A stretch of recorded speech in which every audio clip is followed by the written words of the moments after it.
Picture this, a house, but instead of sitting on land, it's floating in space. That's basically what the International Space Station, or ISS for short, is. It's a giant shiny high-tech home orbiting Earth at a speed that would make even a Formula One driver go, "Wallow, so fast." We're talking about 28,000 kilometers per hour, my friends. At that speed, the ISS circles our planet every 90 minutes. Can you imagine having a new sunrise every hour and a half? But unlike a typical HDB flat, the ISS isn't just a place to live. It's a science lab, an observatory, and a symbol of what humans can achieve when we put our heads together. It's a testament to the hard work and collaboration of different countries all coming together to explore the final frontier. Think about it. Americans, Russians, Europeans, Japanese, Canadians, all working side by side, hundreds of kilometers above Earth. It's like a mini United Nations, but instead of debating politics, they're doing experiments and making mind-blowing discoveries. And the best part? This amazing feat of engineering is just the beginning.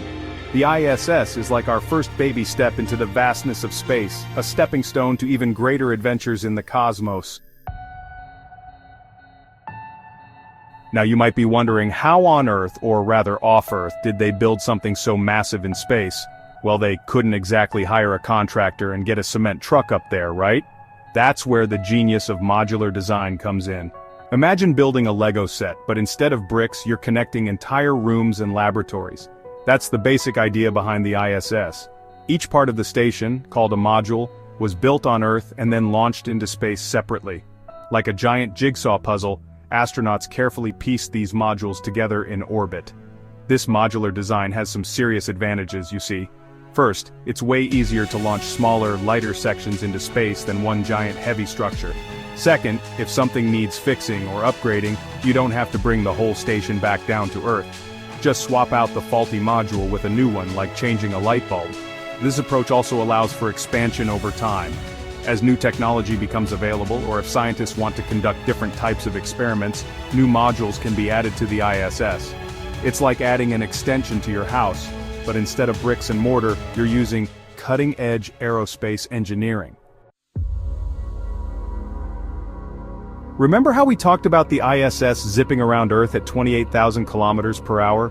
Well, that insane speed has some pretty interesting consequences for the astronauts living on board. For starters, it means they get to see 16 sunrises and sunsets every single day. Talk about a fast-paced life. Imagine waking up to a beautiful sunrise over the Pacific Ocean, having lunch while soaring over the Himalayas, and then catching the sunset over the Amazon rainforest, all in the span of a few hours. It's enough to make your head spin faster than the ISS itself. But this non-stop orbit isn't just about pretty views. It's actually crucial for keeping the ISS in space. You see, Earth's gravity is constantly trying to pull the station down. To counteract this, the ISS needs to maintain a constant speed, like a rock being swung around on a string. If it were to slow down, it would start to lose altitude and eventually fall back to Earth. And if it were to speed up, it would be flung further away from Earth. So that constant speed is what keeps the ISS in that delicate balance between falling down and flying away. Now let's talk about everyone's favorite topic, food.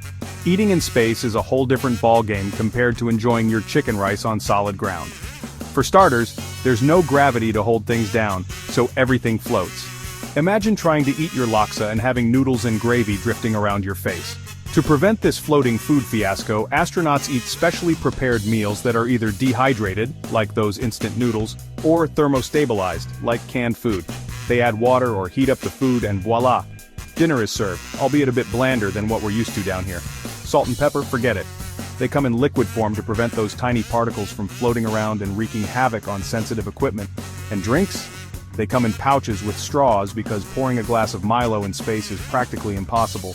It might not be the most exciting culinary experience, but hey, at least the view from the dining table is out of this world. Sleep. It's something we Earthlings take for granted. But in space, even something as simple as catching some Z's becomes a whole new adventure. Imagine trying to sleep while you're constantly floating around.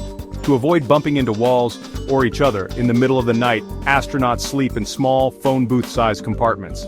They have special sleeping bags that strap them to the wall so they don't drift off into the abyss while they're dreaming. And because there's no up or down in space, they can sleep in any orientation they want. Speaking of no up or down, moving around the ISS is a whole other story. Astronauts float through the station like graceful, or sometimes clumsy, underwater ballerinas. They use handrails and footholds to propel themselves forward and avoid bumping into things or each other. It might look fun, but it takes some getting used to. Imagine trying to scratch your nose or adjust your glasses while floating in midair. It's not as easy as it looks. Section 6. Exercise is key, even when your bones don't cooperate. Living in microgravity might sound like a dream come true. No more backaches from sitting at a desk all day. But don't be fooled, it's not all fun and games. In fact, it can really take a toll on your body, especially your bones and muscles. You see, our bodies have evolved to function in Earth's gravity. When you take gravity out of the equation, our muscles and bones don't have to work as hard, so they start to weaken. It's like taking a super long vacation. You might enjoy the break at first, but eventually you start to get a little bit soft. That's why astronauts on the ISS have to exercise for at least 2 hours every day. They use special equipment, like treadmills with harnesses and resistance bands, to simulate the effects of gravity and keep their bodies in tip-top shape. It's not exactly your typical gym routine, but hey, at least you can brag about doing squats while orbiting Earth at 17,500 miles per hour. Section 7. Spacewalks. A walk in the park? Not quite. Now, let's talk about the most exciting and dangerous part of living on the ISS spacewalks. Imagine stepping out of an airlock and finding yourself floating in the vacuum of space with nothing but a thin spacesuit protecting you from the harsh environment. Spacewalks, or extravehicular activities, EVAs as they're officially called, are a crucial part of maintaining and repairing the ISS.